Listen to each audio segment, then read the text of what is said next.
Olá a todos, estamos de volta para dar continuidade ao que começamos no nosso último encontro, na jornada passada, em que começamos a falar dos Gálatas. Hoje vamos continuar e concluir, se bem que de maneira bastante ampla, esse estudo da Epístola aos Gálatas, como foi proposto pela CNBB para o mês da Bíblia. É verdade que já entramos em outubro e, portanto, o mês agora, o tema deste mês é a missão. Tanto que a CNBB propõe exatamente isso. Jesus Cristo é a missão. É um tema bonito. Jesus Cristo é a missão. Vamos falar até um pouquinho dele durante o mês, na nossa jornada de outubro. Agora, mas é preciso terminar a Epístola aos Gálatas, porque ela tem uma importância fundamental na doutrina pregada por São Paulo. E nós vamos ver por que isso agora neste nosso encontro de hoje. Mas vamos fazer, como eu disse e repito, de uma maneira um pouco mais ampla, só para vermos num esquema geral como está dividida a Epístola aos Gálatas e o que São Paulo quer mostrar com isso. Quais são os pontos que ele ataca diretamente na Epístola aos Gálatas, que pode ser sintetizada em duas palavras. A Epístola aos Gálatas fala de duas coisas fundamentais para o cristão: a liberdade e a unidade. A liberdade e a unidade. É disso que fala São Paulo. A unidade, tanto isso que o lema para o estudo de Gálatas foi exatamente isto: todos somos um em Cristo Jesus. Este foi o lema para de estudo do mês da Bíblia, proposto pela CNBB. E, evidentemente, esse todos somos um em Jesus Cristo está aqui na Epístola aos Gálatas. Então, nós vamos justamente falar um pouco dessa liberdade e concluir com a unidade pregada por São Paulo. Mas isto é um longo caminho que há anos aqui na paróquia, quando nós estudamos Gálatas profundamente, nos levou a alguns meses, quase 6 meses. E agora não, agora temos um pequeno, vamos caminhar, o nosso caminho é um pouco extenso, mas curto em relação ao que foi há uns anos atrás. Mas valia a pena e vale a pena nós nos aprofundarmos em Gálatas, nos abeberarmos daquilo que São Paulo nos ensina nessa epístola que é, para mim, um fundamento da nossa fé, acima de tudo da nossa fé, e que também mostram bastante um pouco do homem Paulo, que eu acho fundamental para que a gente possa entender a sua mensagem, embora seja ela, e principalmente, seja ela calcada em Cristo. Paulo calca a sua mensagem em Cristo. Não nos esqueçamos que lá atrás, Paulo não era Paulo, era Saulo. E era um perseguidor da igreja, era um perseguidor de Cristo. E depois de um encontro no caminho para Damasco, contado pelo próprio Paulo aqui na Epístola aos Gálatas, que, portanto, é muito mais contundente do que aquelas histórias contadas no Atos dos Apóstolos, que tem a sua razão de ser, mas aqui não, Paulo está sendo direto. E ao ser direto, ele mostra muito quem ele é. Não apenas isso. A carta é também um exemplo da indignação de um homem que tinha feito tudo o que precisava fazer. E, no entanto, vieram os arrivistas e resolveram botar a coisa de cabeça para baixo, e levando Paulo de roldão. Mas isso nós vamos ver à medida que formos desenvolvendo o nosso estudo deste dia. Portanto, vamos começar voltando-nos para Deus. Deus que é o nosso Pai, Deus que nos entende perfeitamente bem, Deus que é o sumo da misericórdia, Deus que compreende as nossas fraquezas, Deus que sabe que nós muitas vezes nos afastamos do seu caminho. Peçamos a Deus que nos dê a fortaleza de espírito, como tinha Paulo, para que possamos seguir pelo caminho dele e que nos perdoe as nossas os nossos possíveis desvios e a nossa fraqueza, que é íncita à nossa natureza humana. Assim foram os Gálatas, e Paulo não mediu as palavras quando se dirigiu a eles. Vamos pedir então ao Senhor que nos ajude nesta caminhada de hoje e na nossa caminhada de sempre, a nossa contínua caminhada na estrada de Jesus, que é a estrada da salvação. Pai nosso que estás no céu, santificado seja o vosso nome, venha a nós o vosso reino, seja feita a vossa vontade, assim na terra como no céu. O pão nosso de cada dia nos dai hoje, perdoai-nos as nossas ofensas, assim como nós perdoamos os que nos têm ofendido. E não nos deixeis cair em tentação, mas livrai-nos do mal. Amém. Iniciemos então a nossa jornada de hoje. Como nós vimos, a carta aos Gálatas surge num momento de crise. Essa crise atingiu os habitantes daquela região romana chamada Galácia, aquela província romana chamada Galácia, composta de uma série de estados e que cruzavam entre si as fronteiras. De maneira que Paulo, que percorreu tudo isso, a Galácia romana, bem no sul, bem perto do Mediterrâneo, São Paulo, então, ele, no método evangelizador dele, ele fazia sempre isto.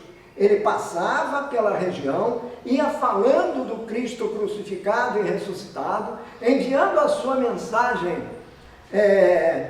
de salvação, a sua mensagem de liberdade, pedindo a unidade de todos aqueles que aderiam à nova fé, a fé em Cristo crucificado e ressuscitado. Enfatize-se sempre isso. O Cristo é o centro de tudo. Então Paulo mandava essa mensagem e foi constituindo, foi fundando essas comunidades cristãs. São as primeiras comunidades cristãs fundadas no mundo pagão. Foram exatamente fundadas por São Paulo. Paulo apóstolo e os seus companheiros, não é? No início Barnabé, e depois vieram Timóteo, Tito, Silas, e o próprio São Lucas, que escreve o terceiro evangelho e os Atos, foi companheiro de Paulo em algumas dessas jornadas emocionantes. Pois muito bem, então Paulo, o método dele era esse. Ele passava pelas comunidades, fundava a comunidade cristã, as primeiras igrejas, elas passaram a ser chamadas de igreja. Então, a igreja ia sendo fundada em cada um desses lugares. Aí Paulo, chegando à última das cidades, tendo fundado a última das comunidades, ele resolvia voltar a quê? A fonte, a origem de tudo, que era a Antioquia da Síria, como nós vimos antes. Então, na primeira viagem missionária, e começamos o mês da missão, não é? O mês temático da missão, mês de outubro, na primeira viagem missionária de São Paulo, ele vai a essa região chamada Galácia, mas a região meridional da Galácia, isto é, a parte sul. Ele não entra na parte norte, que era colocada, está bem acima de tudo. Por exemplo, hoje em dia é o vastíssimo território da Turquia, que se espraia entre a Europa e a Ásia, ligada pelo Estreito de Bósforo. Então, o que ocorre é o seguinte: Paulo não foi para o norte. A capital da Turquia hoje, chamada Ankara, a nova capital da Turquia, na época de Paulo chamava-se Ancira. E essa Ancira fazia parte do mundo romano. Aliás, tudo era o mundo romano. Só que os romanos não chegaram a criar uns postos de observação, como eles faziam, uns postos militares numa parte desse território, que era exatamente aquele território que fora ocupado pelos primeiros Gálatas. Gálatas significa descendentes dos gauleses. Então eles foram, esses gauleses, esse povo de origem celta, ocupou aquela parte centro-norte da Ásia, que hoje é a Turquia. Muito bem, então, mas Ancira ficava justamente na fronteira, mais para cima. Paulo não criou nada em Ancira, não fez nenhuma comunidade em Ancira, ela surgiu depois por causa dos outros que se espalharam.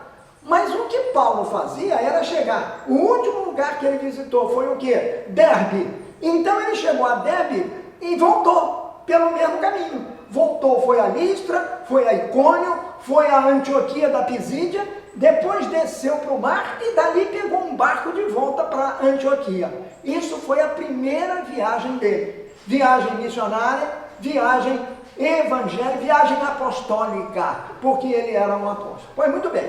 Então, isso tudo nós devemos compreender que leva um tempo enorme.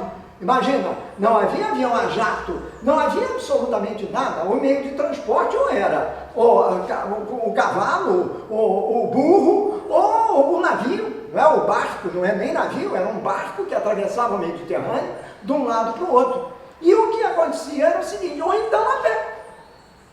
A segunda viagem missionária de Paulo foi muito feita a pé. A pé. Então ele atravessou esse vastíssimo território a pé. Porque era assim que as pessoas andavam. Então, quando Paulo faz o primeiro, ele volta a pé pelo mesmo caminho. Por quê? Ele dizia ao Barnabé, vamos voltar pelo mesmo caminho para confirmar a igreja. Confirmar a igreja. Quer dizer, confirmar aqueles que tinham aderido à nova fé, aderido a Cristo Jesus, crucificado e ressuscitado, que tinham visto nele, que era nele que esse povo pagão encontrava a liberdade. Jesus crucificado e ressuscitado dá ao povo, dá àqueles que creem nele, pela fé nele, dá a eles a liberdade de serem filhos de Deus. O Filho de Deus é livre, e é isso que Paulo transmitiu para eles. Partindo de uma experiência dele próprio, partindo do fundo do seu coração, um homem que acredita firmemente nesta verdade de fé. Cristo ressuscitado, Cristo morto, Cristo ressuscitado, é aquele no qual nós encontramos a verdadeira liberdade. O sentido principal, o sentido maior, o sentido único, o sentido final da nossa vida está em Cristo. E Cristo crucificado, ressuscitado. Isto é Paulo. Isto é Paulo. E esta mensagem que ele passava para o povo, aqueles pagãos que ele ia convertendo, conversão quer dizer mudança de coração, uma ideia que já nós temos gravada dentro de nós mudamos para outra, porque essa outra se sobrepõe à anterior. Essa antiga não consegue explicar os nossos mais íntimos anseios, mas em Jesus nós encontramos a explicação. Isto era Paulo, porque ele encontrou em Jesus essa explicação. Quando ele foi derrubado, quando ele caiu, ou não, ele foi derrubado por uma luz vinda do alto, na estrada de Damasco. O perseguidor mor da igreja, nascente, passa a ser o seu maior divulgador, o seu maior defensor. Não por ele, por Cristo Jesus, a quem ele entregou a sua vida, conscientemente, com toda a força do seu intelecto, não apenas no coração, mas no intelecto. Porque o Saulo que se transforma em Paulo continua sendo um profundo conhecedor do que foi para trás. Mas Paulo consegue compreender aquilo que os outros, nem mesmo os primeiros cristãos, oriundos do judaísmo, conseguiam entender. Que o Antigo Testamento, quer dizer, a antiga lei, ela apontava para o Novo Testamento. Ela se direcionou sempre para o Novo Testamento, a nova aliança de Deus com o homem. E esta aliança é feita por Jesus, em Jesus, com Jesus, crucificado e ressuscitado. Aí nós temos o regime da lei, quer dizer, existia a lei, e a lei aponta para a fé. Quer dizer, o novo regime do cristão é esse, é a fé em Cristo. Só Ele salva, só Ele é capaz de realmente nos dar a liberdade. Liberdade quer dizer libertação das amarras daquilo que nos prendem às coisas mundanas, às coisas passageiras, às coisas efêmeras. Em Cristo, nós não estamos presos mais a isso, portanto somos livres. Porque enquanto nos preocupamos com as coisas mundanas, com os nossos afazeres, as nossas dificuldades, as nossas angústias, tudo isso nos oprime. Porque acontece isso justamente por causa das nossas limitações, da nossa fraqueza humana, da nossa debilidade humana. Vamos continuar a ser débeis, mas débeis somos na carne, mas em Cristo, pela fé em Cristo. Diz Paulo, dizemos nós, somos livres, somos fortes. Nada pode nos oprimir, porque Cristo já nos libertou disto tudo. É a ideia da liberdade que está contida nesta carta aos Gálatas. Agora, isto aconteceu, o que levou Paulo a reagir furiosamente ao que acontecia na Galácia.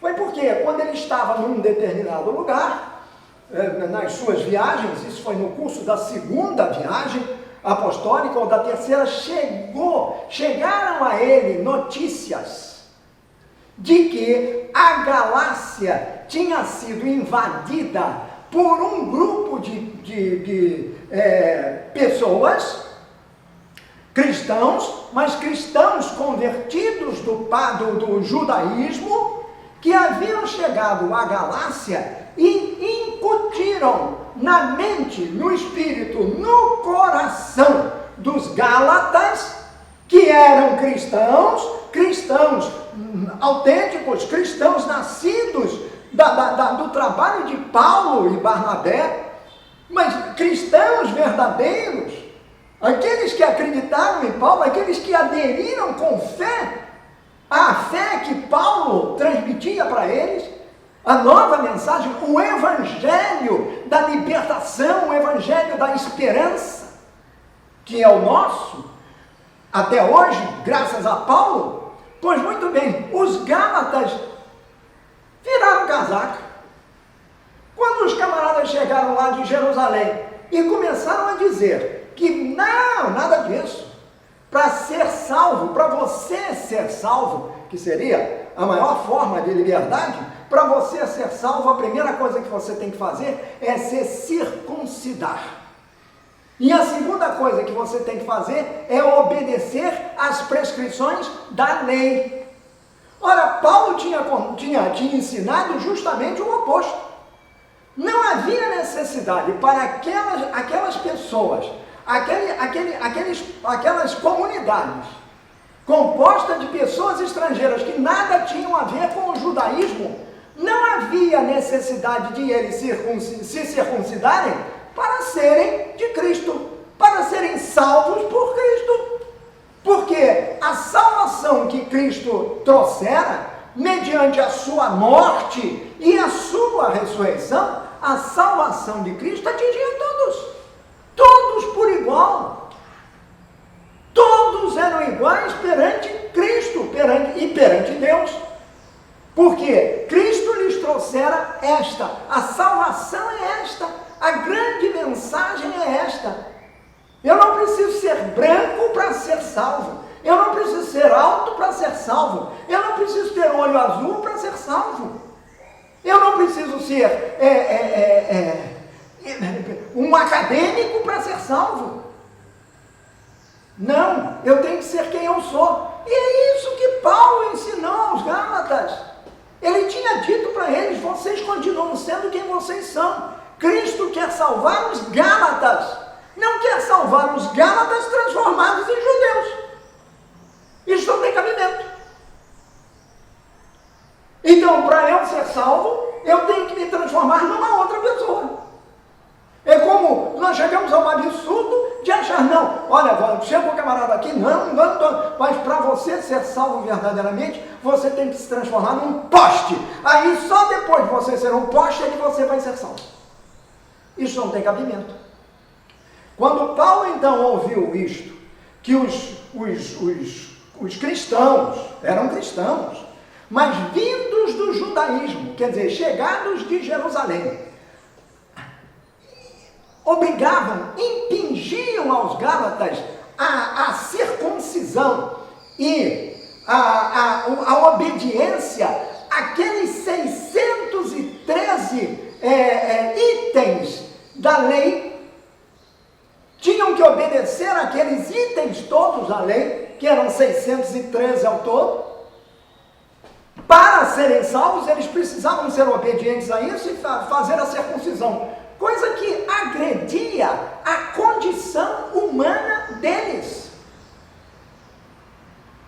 Então, se agredia a condição humana deles, isto aí não tinha o menor sentido. Ah, mas a circuncisão, pensavam, mas isso está na lei, foi assim que Deus determinou a Abraão. Sim, a Abraão, lá atrás. Mas depois de Jesus, não. Porque Jesus é o Deus encarnado. Ele veio justamente para colocar isso tudo em ordem. A desordem causada pelo homem, quer dizer, pela criatura humana, que passou a acreditar nas coisas que ele inventou e simplesmente virou as costas para aquilo que Deus determinou. Então, na sua infinita misericórdia, na sua imbatível paciência, Deus se faz homem, Deus se faz carne por Jesus Cristo, em Jesus Cristo, para vir mostrar que não é nada disso. O Deus que é Pai, o Deus que é misericórdia, o Deus que é amor, é Pai, é misericordioso e é todo amoroso para os seus filhos, as suas criaturas, os seus filhos adotivos em Cristo. E não são apenas os judeus, são também os gálatas, como eram os coríntios, como foram os romanos, como somos nós. Então, esses elementos que vieram de Jerusalém e se meteram entre os gálatas para dizerem isso, criaram uma crise muito grande, porque os gálatas ficaram confusos. A quem é que nós obedecemos? Já que Paulo não estava com eles. Tanto que na carta Paulo diz isso: como eu gostaria de estar junto a vocês. Se eu estivesse junto a vocês, vocês me ouviriam falar de viva voz. Mas como eu não posso estar aí, então eu estou escrevendo. E a carta é interessantíssima, porque no final o Paulo diz um troço muito engraçado, quer dizer, para mostrar que ele realmente tinha. Ele no final ele diz assim: vejam as enormes letras que eu estou escrevendo com a minha própria mão. Então, pense que as cartas de Paulo eram escritas por um secretário, um amanuense, que pegava aqueles pergaminhos e ia escrevendo, ou umas tábuas e ia escrevendo como era naquela ocasião, naquela época, não é? Aqui, Paulo fez questão ele ditou a carta, mas não, ele diz que ele com a própria mão assina o nome dele, escreve a carta para dizer: olha, não fiquem pensando que não sou eu não estou aí, mas quero estar no meio de vocês e estou provando, eu mesmo estou botando com letras garrafais o meu nome. É o final da carta. Tão furioso ele estava com os gálatas, por causa daqueles judeus que tinham chegado, daqueles cristãos vindos do judaísmo, que quiseram impor aos Gálatas uma doutrina, um evangelho completamente diferente daquele ensinado por Paulo. E ele é tão contundente que ele diz exatamente o seguinte: se o evangelho, o verdadeiro evangelho, for substituído por outro, estou chamando de evangelho o que não é evangelho. Mas quem quer que substitua o verdadeiro evangelho, que é o próprio Cristo, por alguma coisa sua, pois muito bem, este homem seja anátema, isto é, seja um indivíduo excluído da nossa comunidade, da nossa fé. E essa exclusão vale para qualquer um. Vale para mim, em primeiro lugar, vale para o outro. Não posso proclamar outro evangelho que não Jesus Cristo, morto e ressuscitado. Se vocês acham que isso é um escândalo, muito bem, considerem um escândalo, mas é um escândalo real, mas é a verdade única. Só em Cristo se encontra a salvação. Não é preciso ser circuncidado, não é preciso obedecer às prescrições da lei. Só em Cristo encontra-se a salvação. O que vocês estão fazendo, Gálatas de São Paulo, é voltar à antiga escravidão. E aí, nós temos então, a crise que se instalou foi essa. Uma crise entre a liberdade pregada por Paulo, que está no Evangelho de Jesus Cristo, contra a servidão. A escravidão imposta pelo jugo da lei. E imposta também pelo jugo da carne. Quer dizer, tanto a lei escraviza, quanto a carne. Mas, e os mandamentos? Eles não são para ser obedecidos? Sim, senhor. São para ser obedecidos. Agora, o que os mandamentos antigos, o que Deus deu como mandamento, Ele deu como mandamento para indicar exatamente aquilo que a gente não deve fazer.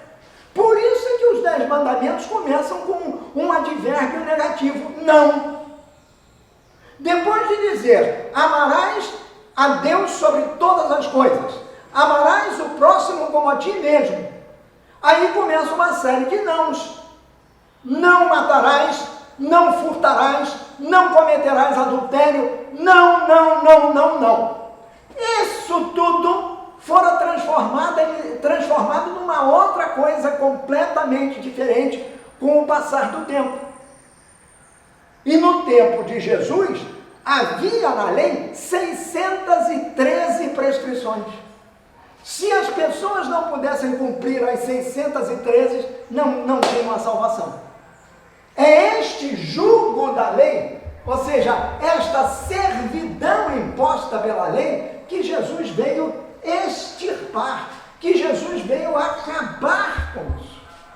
E é isso que Paulo mostra. Então, o que os Gálatas, que não tinham nada a ver com a lei judaica, e que foram aceitos como filhos de Deus, merecedores da salvação, pelo sacrifício oblativo do Cristo, morto na cruz e ressuscitado. Os Gálatas já estavam salvos pela ressurreição de Jesus. Então o que acontece? Os caras chegam lá e dizem exatamente o contrário. Não, tem que primeiro se circuncidar, ou seja, tem que virar judeu.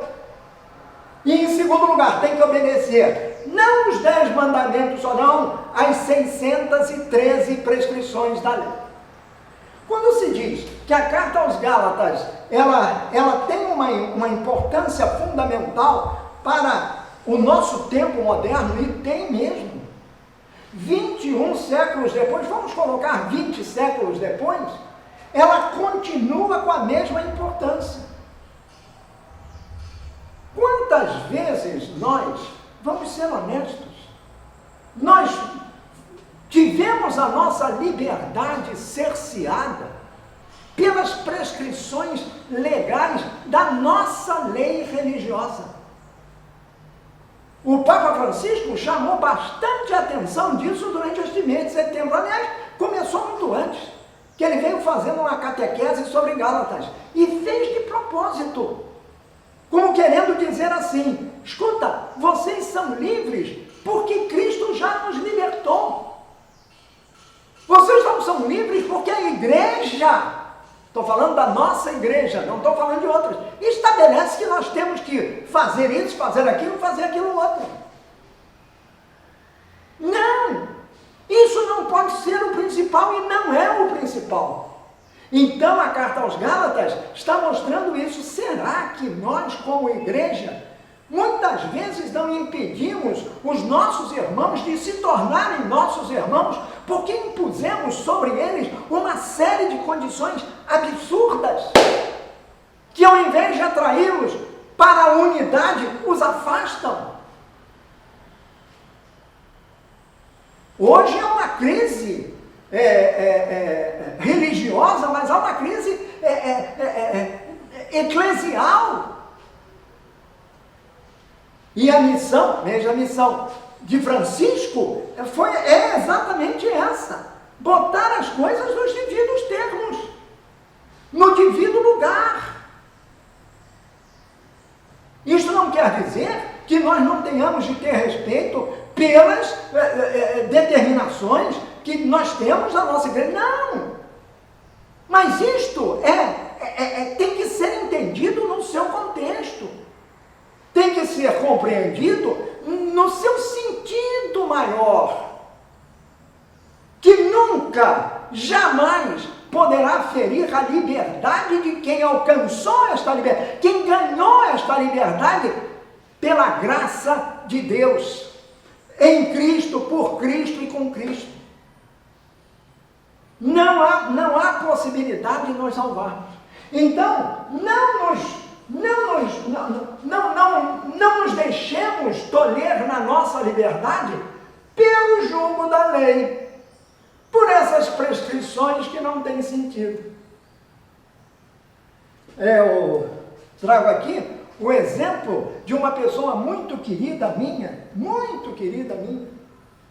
É como se fosse minha irmã, é até mais velha do que eu, que passou anos sem comungar, porque ela não tinha lá praticado uma determinada ação e que já tinha ido conversar, já tinha ido se confessar para buscar, mas não conseguiu a absolvição.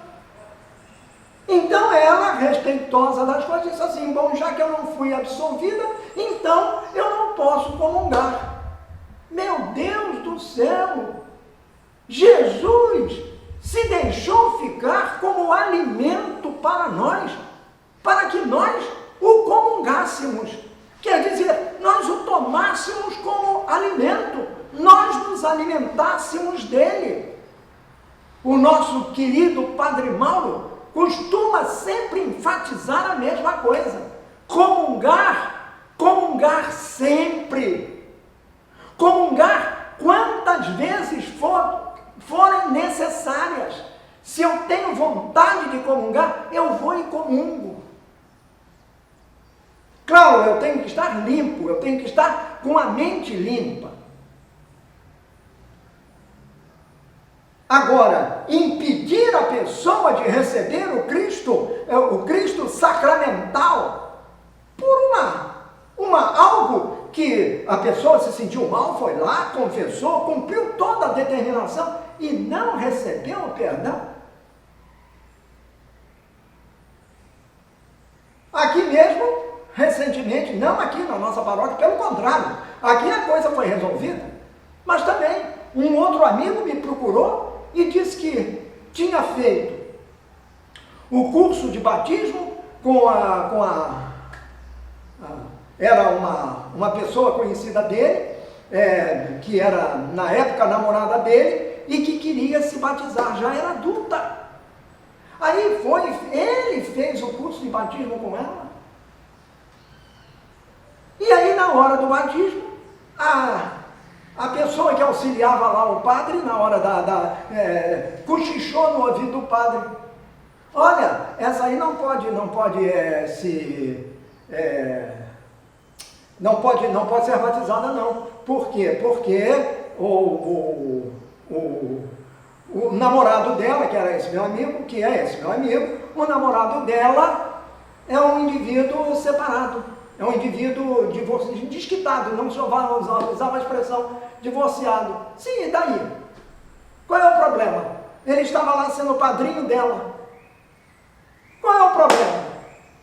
Não deixou, na hora que a moça ia ser batizada, o padre se recusou a batizá-la. Ele me telefonou, me contou essa história. Eu digo assim: não, senhor, isso está errado. Não se nega o batismo a ninguém. Deixa que eu vou resolver isso. Vim aqui, conversei com o padre Zé Maria, que era o nosso pároco na ocasião. Imediatamente ele chamou a dona Leda e o Zé Luiz, que é o Zeca, e os dois: muito bem, padre, não, vamos fazer o batismo. Vieram se batizar aqui. Porque o batismo não se nega. E como que ia confirmar isso? Revela uma outra história, que eu guardei comigo durante muito tempo. Um dia eu fui ao Palácio São Joaquim, e aí eu vi uma filha conversar com o Dom Rafael Cifuentes, que era o nosso bispo auxiliar, um grande, querido amigo meu, que tinha sido meu diretor espiritual. Ele tinha me pedido uma coisa e eu fui lá falar com ele, queria saber o que ele queria, na realidade o que ele queria. Então, quando eu cheguei ao Palácio São Joaquim, eu vi uma fila enorme de mulheres na beira na rua lá do Palácio São Joaquim, aquela rua Cândido Mendes, tinha uma fila, mas quilométrica. E eu achei, quando eu entrei, pedi licença, não sei o que, fui entrando, disse que eu queria falar com o Dom Rafael, não sei o que, ele já tinha dado ordem para eu subir imediatamente. Aí tudo bem, eu subi, cheguei lá, e nós tínhamos uma intimidade bastante grande. Eu disse: Dom Rafael, me diga uma coisa, essas pessoas que estão todas lá fora, estão aí para pedir alguma coisa, alimento que elas vieram buscar? Aí ele olhou para mim, deu um sorriso e começou a rir e disse assim: é possível, Rui, que o alimento seja um alimento espiritual. Aí ele disse assim: vem cá, assim mesmo, olha, todas são prostitutas,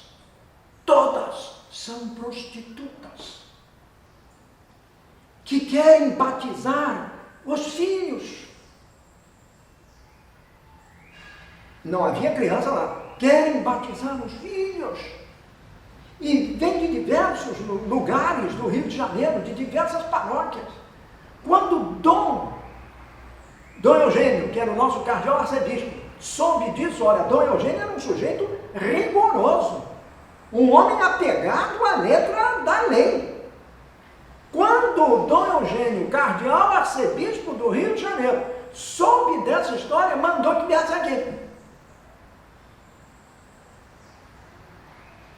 Aliás, não, elas estavam com as crianças, sim, por isso me chamou a atenção. Eu achei que era para dar alimento. Aí Dom Rafael concluiu, disse que quando o cardeal soube disso, mandou que todas viessem para cá. E disse: se os párocos não querem batizar, batizo eu. Porque o batismo não se recusa. Há uma prescrição, não pode por isso, não pode por isso, também a gente respeita. Uma das coisas que eu acho que tem que ser muito bem respeitadas nesse particular é exatamente o fato de que é preciso fazer, pelo menos, um pequeno estudo sobre o que é o batismo, para que a coisa não fique sendo apenas um convescote social. Entrar por aqui e sair por aqui. Felizmente, aqui na igreja, nós temos um grupo encarregado da pastoral do batismo que funciona com muita efetividade.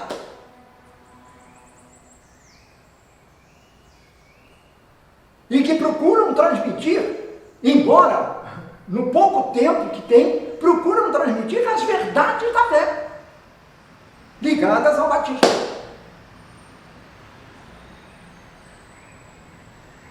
Pois muito bem, então são essas prescrições que já existiam lá atrás, é isso que eu chamo de jugo da lei. Jugo da lei. Não é possível você impedir as pessoas de chegarem ao Cristo, de receberem o Cristo, por quê? Por causa de uma minudência, uma picuinha, uma coisa que pode ser ultrapassada. Há outras que não. Mas essas podem ser ultrapassadas. O Cristo não recebia todo mundo? Aquela pecadora que caiu diante dele, ele não mandou embora dizendo, vai, a tua fé te salvou?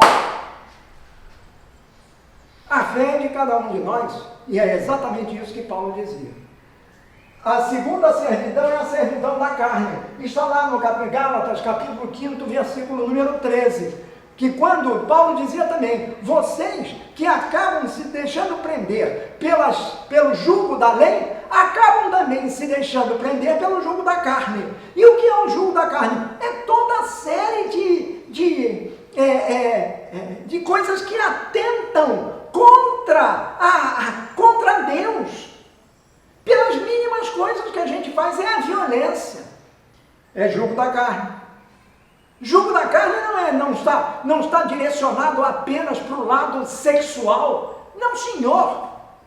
Da luxúria. Não, isso sim, também. Mas não é só isso.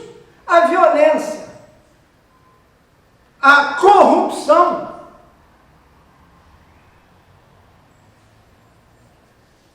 a mentira permanente com que somos bombardeados diariamente. Isto é jugo da carne. Isso é se deixar levar pelo dono do mundo. A mentira, a ganância, o desrespeito às coisas criadas, que nós sentimos na nossa própria pele. Vamos esperar aí um verão daqueles.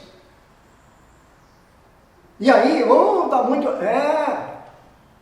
Isto é jugo da carne. É simplesmente não termos respeito pelas coisas que Deus criou, que Deus fez. E não nos esqueçamos dos primeiros versículos da Bíblia.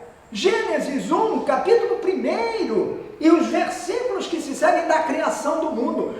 Toda vez que Deus criava alguma coisa, o versículo que fechava a criação diz assim, e Deus viu que tudo era bom. Deus fez tudo bem feito.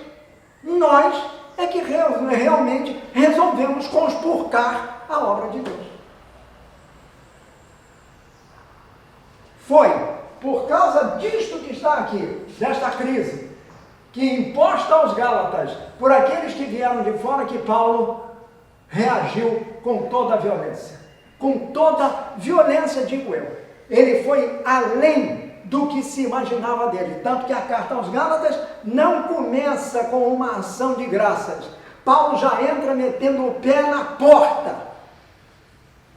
Porque os judaizantes, além de tudo, disseram aos Gálatas, olha, vocês têm que fazer isso e aquilo, jugo da lei e jugo da carne. Agora, vocês têm que fazer mais o seguinte, não podem acreditar nesse Paulo, ele não é apóstolo coisa nenhuma.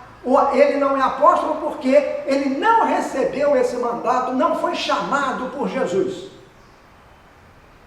E a terceira coisa, nem recebeu o mandato dos verdadeiros apóstolos que estão em Jerusalém. Aí, Paulo, ao saber disso, ele não tem dúvida. Ele mete na carta exatamente a razão pela qual ele é apóstolo. Então, Paulo e os outros apóstolos, capítulo número 2 de Gálatas, é exatamente esta parte que está aqui.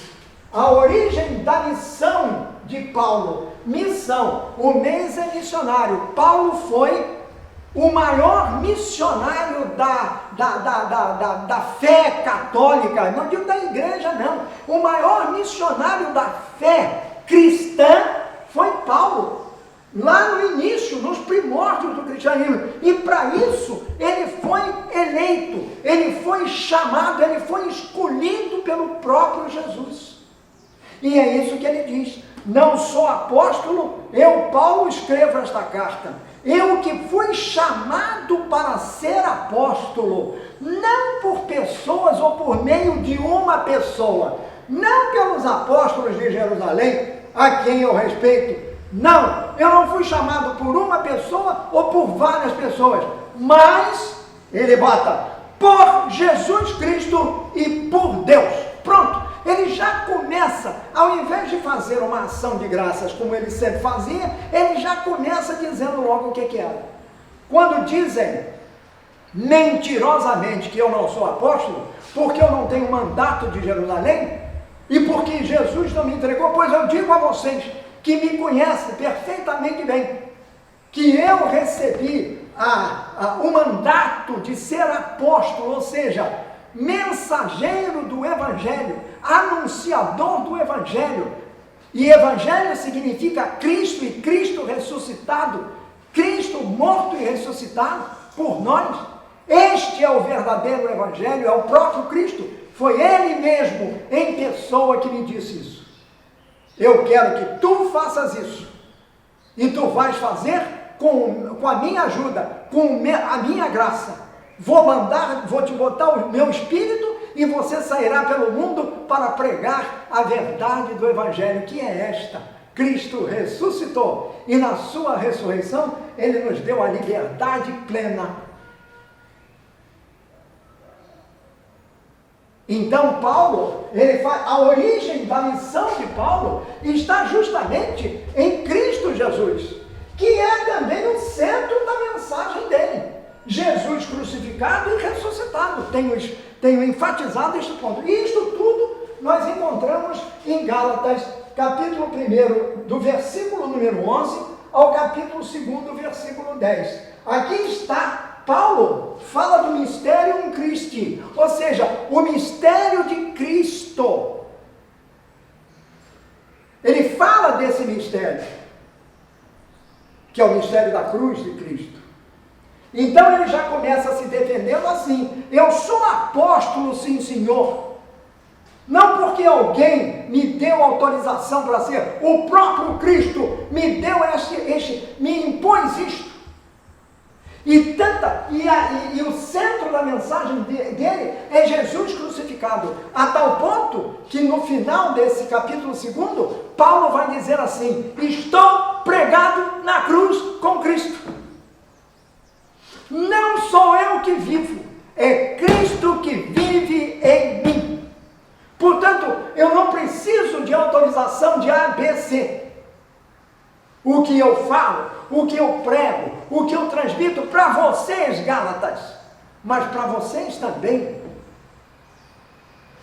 cristãos de hoje, cristãos aqui da nossa paróquia, São José e Nossa Senhora das Dores, e todos aqueles que nos acompanham. O que eu transmito para vocês é isso: sou apóstolo porque Jesus assim comandou. E o que eu transmito é esta verdade. O centro da minha mensagem é o Cristo crucificado, porque a terceira coisa de que acusavam Paulo era exatamente o fato de que ele fazia tudo para agradar os homens, agradar as pessoas. Ele buscava, diziam os judaizantes, esses que foram lá, desviar os Gálatas do caminho reto, do caminho certo, do caminho da verdade, do caminho da vida, portanto, do caminho que é o próprio Cristo. Paulo então diz para eles vieram para cá e disseram que eu não sou apóstolo, pois eu sou apóstolo por isso. E mais, disseram também que eu estou aqui para conquistar os favores, a graça dos homens. Estou aqui porque eu adoro a ribalta, eu adoro os holofotes, numa linguagem bem moderninha, adoro o palco. Vocês sabem perfeitamente bem que não é nada disso. E para enfatizar mais, no final da carta, ele diz lá, furioso que ele estava, ele diz: e aqui estão, trago no meu corpo as marcas da minha doação ao Cristo. Sou servo do E as marcas da minha doação eram as chicotadas que ele tinha levado. Na época de Paulo, os escravos eram marcados, feitos animais, né? O gado na fazenda é marcado com ferro em brasa. Pois na época de Paulo era a mesma coisa. E ele, na carta, ele diz isso. Fui marcado, no meu corpo tenho as marcas da minha total doação ao Cristo. Porque eu me dou totalmente a Ele. Porque sou apóstolo dele, me puseram as marcas dessa minha, a marca da minha servidão. Pois a minha servidão que eu levo aqui, que eu não sou servo de ninguém, eu sou servo de Cristo. Faço o que Cristo quer.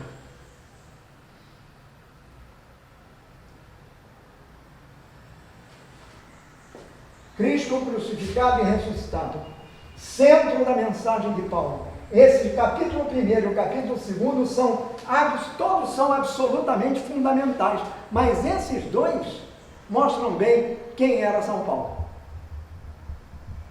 Quem era São Paulo? Está aqui nisso. Depois, então isso aqui serve de introdução. A carta aos Gálatas, a introdução é essa. Depois há um desenvolvimento nos capítulos que se seguem. Capítulo 3, versículo 1, ao capítulo número 4, versículo número 7. Aí Paulo vai falar da lei. Não vamos entrar em maiores detalhes aqui, mas ele vai falar da lei. É aquilo que eu disse no início. A lei não foi extirpada. A lei não é ruim. A lei, ela existiu. Mas a lei existiu no momento em que ela estava lá atrás. Precisava da lei porque não tinha o Cristo ainda. A lei, o regime da lei, aponta para o regime da fé.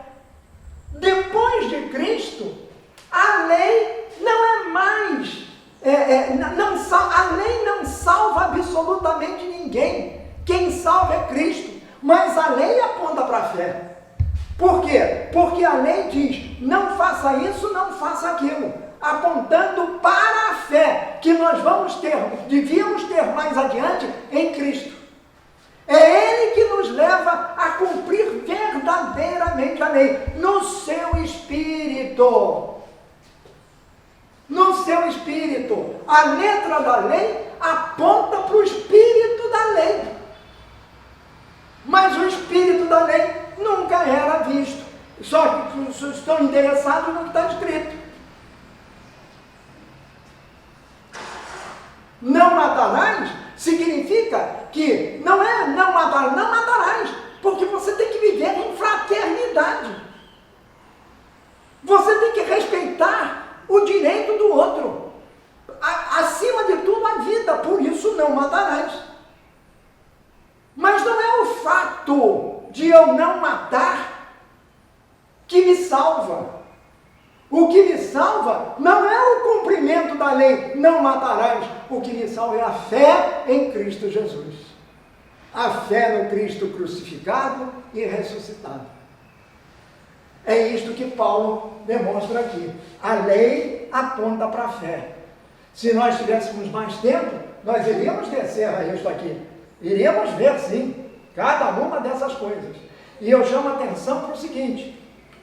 O capítulo 3, ele começa com uma expressão muito interessante. Paulo se dirige diretamente aos Gálatas. E ele começa dizendo assim, ó Gálatas insensatos. Ó Gálatas, aí as traduções variam. Insensatos, por quê? Porque depois de vocês receberem a verdadeira mensagem do Evangelho, depois vocês me conhecem, sabem que eu transmiti o que é verdadeiro, como é que agora vocês simplesmente esquecem tudo aquilo que eu tinha dito para vocês, para aceitar as palavras dessas pessoas que sejam aí, esses futriqueiros que foram aí, colocá-los não necessariamente contra mim, mas contra Deus no seu Cristo? Ó Gálatas insensatos! Isto é uma palavra duríssima, mas não é essa a tradução insensatos, foi a tradução que São Jerônimo, cuja memória foi celebrada ontem, São Jerônimo, ele dizia isso, celebrada no dia 30 de setembro, São Jerônimo dizia isso. Ele traduziu por uma palavra mais branda. Na realidade, a palavra grega, ela pode ser traduzida assim, vernacularmente, como estúpidos. E nós aqui temos o hábito de chamar as pessoas de burros. Ó burros! Numa ofensa ao burro, porque o burro não é tão burro quanto aquele que aceita o jugo da lei ou o jugo da carne. O burro não faz isso não. Ele dá um coice imediatamente. Então Paulo diz isso. O capítulo 3 começa assim: ó Gálatas insensatos, podia ser ó Gálatas burros, mas eu acho que a fúria de Paulo era tanta que, se eu fosse traduzir, ainda teria que usar uma palavra mais contundente, que aí já seria de um baixo calão. Mas era o sentimento de Paulo. Paulo era isso. Era pequenininho sim, mas sai da frente. Quando se tratava na defesa do Evangelho, o Evangelho de Cristo.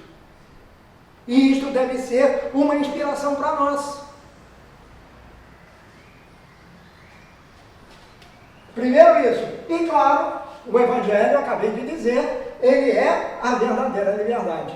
Quando eu coloco o Evangelho, quer dizer, a conclusão que Paulo chega é exatamente essa daqui. Ou seja, a lei aponta para a fé em Cristo. E o Evangelho, que é o Cristo, é nele que nós encontramos a verdadeira liberdade. Os Gálatas eram estúpidos, eram insensatos, eram descabeçados, eram, aspas, burros, exatamente porque eles botaram o Cristo de lado. Depois de terem aceito o Cristo, puseram o Cristo de lado, porque os caras chegaram e hoje nós, hein? Com tantas coisas que a gente ouve falar por aí, não é? Há tanta pregação do Cristo que é isso, o Cristo que é aquilo, há tanto milagre sendo realizado assim, e o povo vai na maior, eu já não digo nem, na maior ignorância. Não é possível, não é inocência não, é ignorância. Neste século que nós estamos, já avançamos bastante. Olha, neste século, eu acho que a história da inocência, inocente era a Santa Teresinha, do Menino Jesus, inocentíssima. Essa sim. E na sua inocência, presa num carnelo, viveu 24 anos só. Mas 24 anos de total doação ao Senhor Jesus.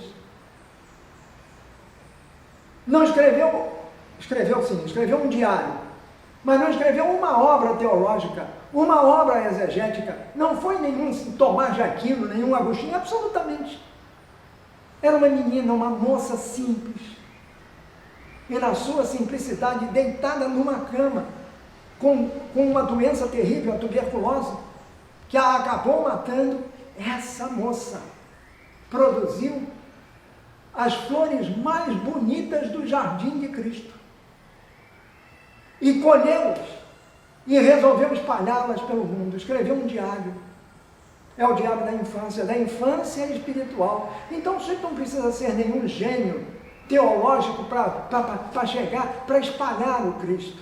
Não, faça como Teresinha, espalhe as flores, sendo você quem é, acreditando na tua liberdade, a liberdade que nos dá o Cristo Jesus, não nos deixando prender ou levar por isso tudo que nos cerca, pelas vozes ensurdecedoras que temos ao nosso redor, por essas mídias sociais. Você quer acreditar em alguma coisa? Você é cristão? Você é católico principalmente? Abre a Bíblia e acredite no Cristo da Bíblia, no Cristo do Evangelho. Acredite por você. E se você não entendeu, pergunte, mas pergunte a uma pessoa idônea. Não é assim, a qualquer um, a esmo. Não é nada disso, não. Tem muito inidôneo, tem muito judaizante por aí, que nos faz desviar do caminho que é a verdade e a vida, que é o Cristo. Enganando, dizendo que estão falando de Cristo, chamando-se apóstolos quando não são. Podem ser apóstolos de um outro anjo, mas o anjo do mal. Então, a carta tem o desenvolvimento do capítulo 3º aqui, e depois do capítulo 4º ao capítulo 6º, em que Paulo enfatiza o Evangelho. Ele fala do Evangelho e nele se encontra o quê? A verdadeira liberdade, porque o Evangelho é o próprio Cristo. Eu estou sintetizando muito isso, mas cada linha da carta de São Paulo aos Gálatas, ela tem um peso, as palavras têm um peso específico. E eu rendo graças a Deus, porque um dia lá atrás, há 12 anos, tivemos aqui a ideia de estudar Gálatas, paralelamente com Romanos, porque a carta aos Gálatas antecede a Romanos e serve de base para 3 capítulos da carta aos Romanos. Paulo desenvolve com maior profundidade o que ele fala para os Gálatas, que é uma carta furiosa, ele desenvolve como doutrina, na maior das suas obras-primas, que é a carta aos Romanos. É a doutrina da nossa igreja. É a base fundamental da nossa fé, que é o Evangelho de nosso Senhor Jesus Cristo. Por isso os evangelhos começam assim: Evangelho de nosso Senhor Jesus Cristo. Evangelho quer dizer boa nova. A boa nova de nosso Senhor Jesus Cristo. Quer dizer, Ele é a boa nova. Ele é o Evangelho, mas Ele trouxe a boa nova, que no final de contas é Ele mesmo. Aí é segundo Mateus, segundo Marcos, segundo Lucas e segundo João. Como eles são? Mateus não é João, Marcos não é Lucas, e Lucas não é nenhum deles. Cada um conta com o seu estilo, com a sua característica, com aquilo que mais importava à sua comunidade. Porque o Evangelho nasce desse estudo que nós fazemos, de estudos bíblicos da comunidade nascente. Primeiro oralmente e depois por escrito, por essas pessoas, indicadas e inspiradas por Deus. Deus inspira, mas quem escreve é o homem, como ele é.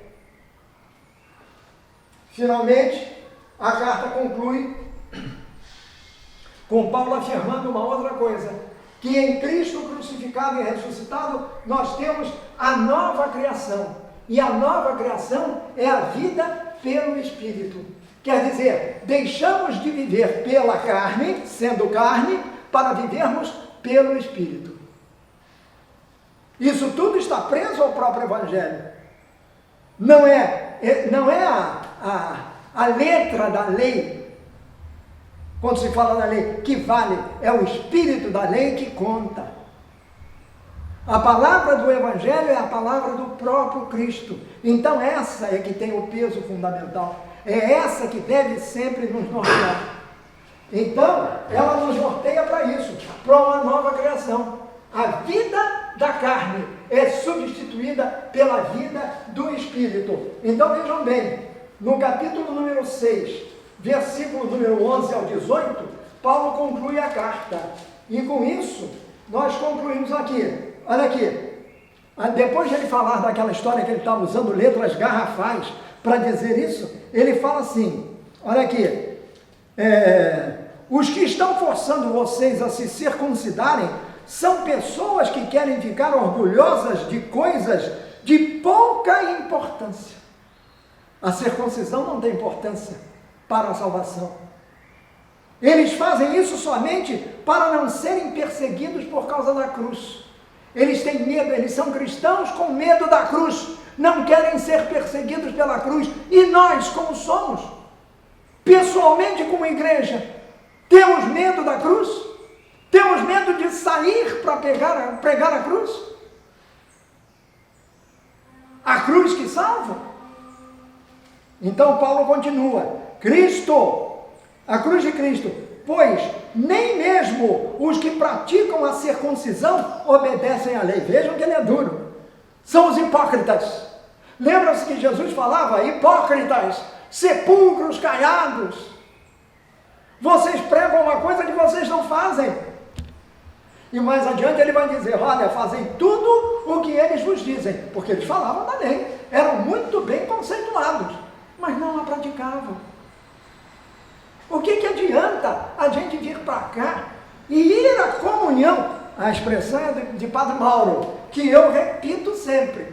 Para mim, em primeiro lugar, o que me adianta ir à comunhão? Quer dizer, pegar a fila, ir à comunhão, comungar o Cristo, se eu não sou comunhão com os meus irmãos? Se eu não vivo em fraternidade com eles? Se eu guardo resquícios de ódio, de desgosto, de falta de amor às pessoas que me cercam, não preciso estar na igreja, lá fora. Se eu não consigo perdoar a um desafeto, essas são exigências do cristianismo. Era assim que Jesus fazia. Olha bem, um dos momentos de Cristo mais contundentes, pelo menos para mim, é no alto da cruz, quando ele diz, Pai, perdoai-os porque eles não sabem o que fazem. Ele está falando de nós. Não era só para aquele povo que estava lá embaixo da cruz, não. Estava falando de nós também. Ele já nos perdoou. Ele pegou todo o nosso pecado e botou nas costas e levou para a cruz. E lá lavou todos os nossos pecados com o seu sangue. É isto que salva. A cruz de Cristo. Mas é cruz. Ela custa a ser levada. Uma dor que a gente sente, uma dor que nos consome. Paulo diz aqui. Quando cheguei para vocês, Gálatas, vocês se lembram o que aconteceu quando eu cheguei pela primeira vez a vocês? Eu estava doente. E as pessoas doentes eram afastadas pelos judeus que obedeciam à lei. Mas vocês, Gálatas, que não eram judeus, me acolheram com todo carinho. E eu fui. E eu podia ser um peso para vocês, porque ele estava doente. Ele não diz que doença, nem nunca ninguém chegou à conclusão de que doença. Depois ele vai falar que ele tinha um espinho que lhe atravessava a carne. Um espinho que lhe atravessava a carne. O que era isso? Mas ele era um homem também. Tinha as suas debilidades físicas. Mas ele não foi rejeitado pelos Gálatas. No entanto, agora os Gálatas o estavam rejeitando, porque os inimigos de Paulo foram para lá tocar com fake news, já usando as famosas fake news contra ele. Que ele é isso, que ele é aquilo, que ele não é apóstolo, ele não é nada. Vocês têm que se circuncidar. Isso ia contra, isso acabava com Jesus Cristo. Com o valor do sacrifício de Jesus Cristo. Então ele dizia assim, eles querem que vocês se circuncidem, para que eles possam se gabar de terem colocado o sinal da circuncisão no corpo de vocês. Eles querem se gabar. Fui eu que circuncidei esse indivíduo, e ele então, agora ele pode se salvar, porque eu que sou circuncidado já estou salvo. A circuncisão é que nos salva. Eles querem se gabar disso. Eles não falam isso por Deus, ou não falam isso por ninguém, falam por eles. Paulo é duro. E quando é que nós estamos querendo impor a circuncisão aos nossos irmãos? Quando não os aceitamos como eles são. Quando nós queremos que eles sejam iguais a nós. Quando a beleza da nossa fé, da nossa religião, está na diversidade. Por que eu vou impor a um africano, a um zulu, membro de uma tribo, ou a um indígena nosso, A minha cultura ocidental, que é completamente diferente da deles. Paulo aqui está atacando aqueles que querem impor a sua cultura aos outros. A circuncisão era cultural. Os gregos não aceitavam isso. E esses povos tinham uma cultura grega. Eles não aceitavam isso de maneira nenhuma. Tocar em mim, praticar esse ato de circuncisão, não aceitavam isso.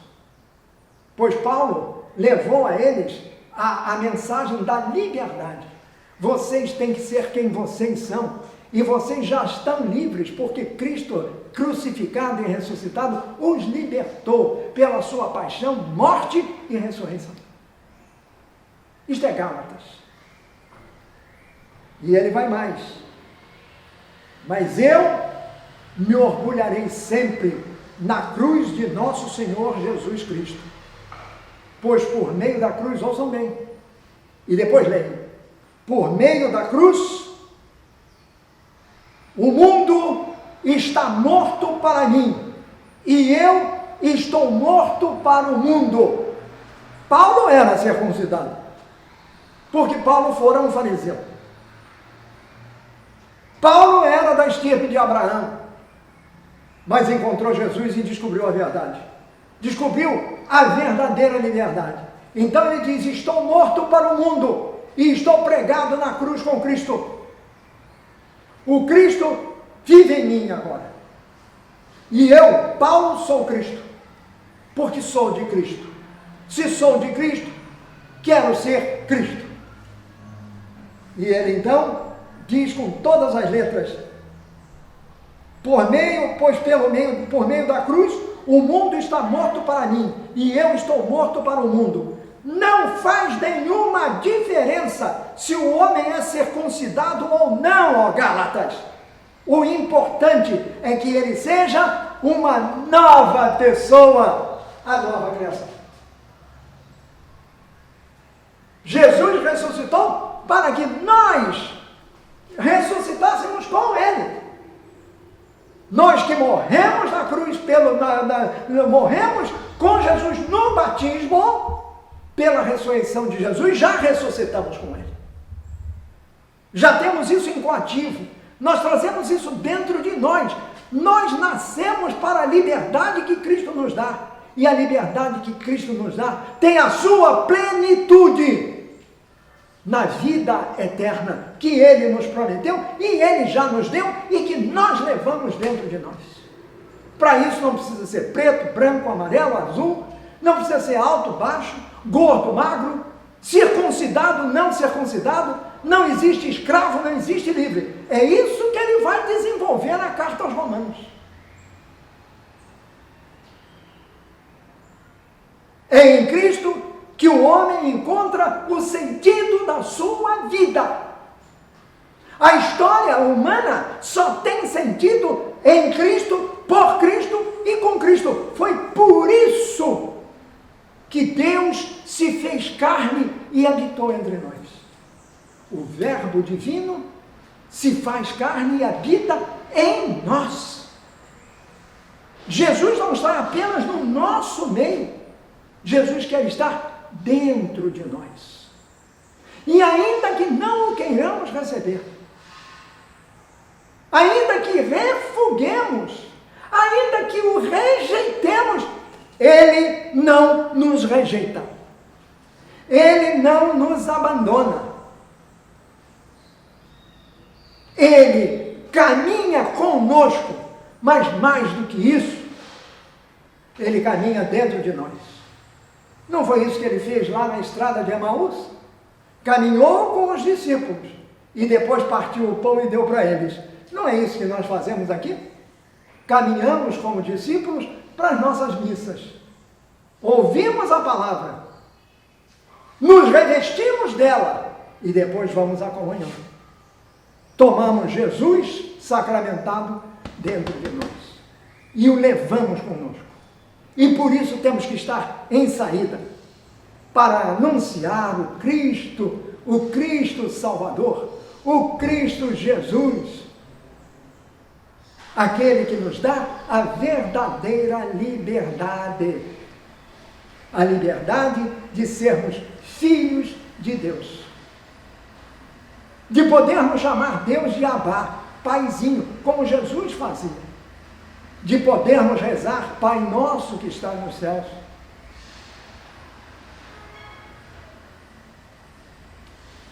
Cristo Jesus na nossa vida. Foi isso que Paulo ensinou aos Gálatas. E quando os Gálatas viraram o fio, ele mandou essa carta. Carta atualíssima. Carta que atinge fundo a nós outros cristãos. Somos de Cristo. Então vamos ler a carta. Mais do que isso. Carta que atinge de fundo, duramente, a instituição, a igreja como instituição. Nós temos que parar e repensar. Foi isso que o Papa Francisco veio fazer. Parou e agora está repensando a igreja. Nos novos tempos. A igreja que tem que ser fiel a Jesus Cristo sem abandonar tudo aquilo que ela recebeu lá atrás. A igreja não é de hoje, a igreja é de sempre. Mas ela tem que ser fiel aos ensinamentos de Cristo. E aquilo que a tradição da igreja nos ensina também. Os padres da igreja, aqueles que primeiro interpretaram o Evangelho. O Evangelho é difícil e é fácil. É difícil se nós o lermos com olhos puramente humanos, mas ele vai ser mais fácil de ser compreendido se deixarmos a graça de Deus penetrar em nós para que o compreendamos. O estudo do Evangelho, ou seja, ouvir o Evangelho, acolhendo no coração, meditar. O estudo do Evangelho é meditação. E depois a contemplação. A contemplação é a oração. Não podemos entrar no Evangelho sem rezar. E aí, o corolário dessa coisa toda é exatamente sair.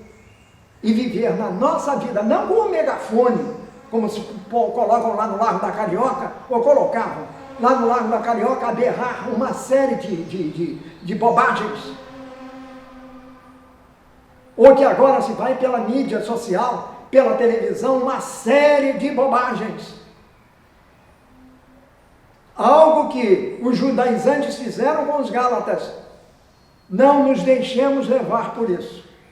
Digamos, como São Paulo, que escrevendo aos Gálatas, no final do segundo capítulo, aquele de lá, em que ele fala exatamente disso aqui, que o Cristo é o centro e a mensagem da fé, ele diz exatamente isso.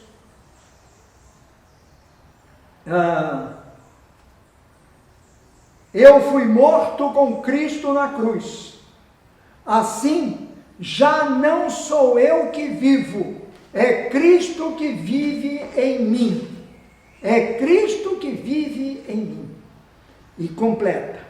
A minha vida atual na carne, eu a vivo na fé de Jesus Cristo, o Filho de Deus, que me amou tanto, que se entregou na cruz por mim. Esta é a nossa fé. E é nisto que nós encontramos a nossa liberdade. Vivamos com Cristo, vivamos por Cristo, vivamos em Cristo, na unidade em Deus. Porque viver em Cristo é viver unido a Deus. E se nós vivemos unidos a Deus, nós temos que estar unidos como irmãos, como igreja. É por isso que eu termino essa nossa breve incursão pelos Gálatas, termino dizendo: o Cristo tem que ser o referencial da nossa vida. Até porque sem Ele, a nossa vida não tem sentido. Mas com Ele, por Ele e nele, a nossa vida tem todo sentido.